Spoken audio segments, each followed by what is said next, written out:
Understanding Sign-up Sheet, a simple guide.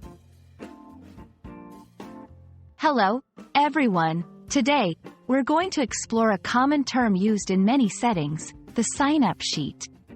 Whether you're in school, at work, or part of a community group, understanding this term will be incredibly helpful. Let's dive in. A sign-up sheet is a document used for listing names and other relevant information for those who wish to participate in an activity or event. It's often used to manage attendance, gather contact details, or allocate tasks.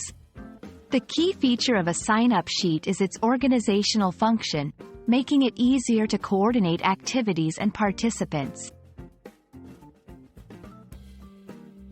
You might encounter sign-up sheets in various places like schools, offices, community centers, or online platforms.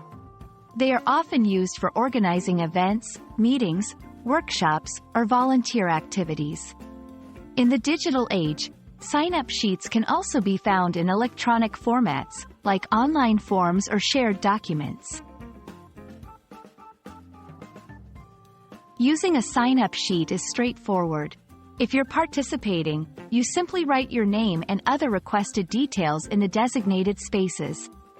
If you're organizing, you create the sheet with columns for names, contact information, and any specific roles or tasks.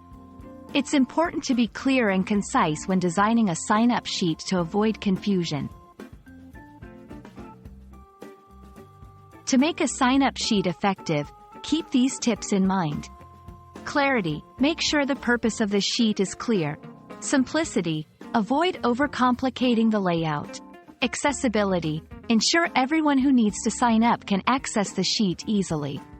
Follow-up, plan to communicate with participants after they sign up, especially if the sheet is for an event or activity. And that's a wrap on sign-up sheets. Remember, they are a simple yet powerful tool for organization and communication. Whether you're signing up for a class project, a work event, or a community activity, understanding how to use these sheets can make your life much easier. Thanks for watching, and I hope this video helps you in your English language learning journey.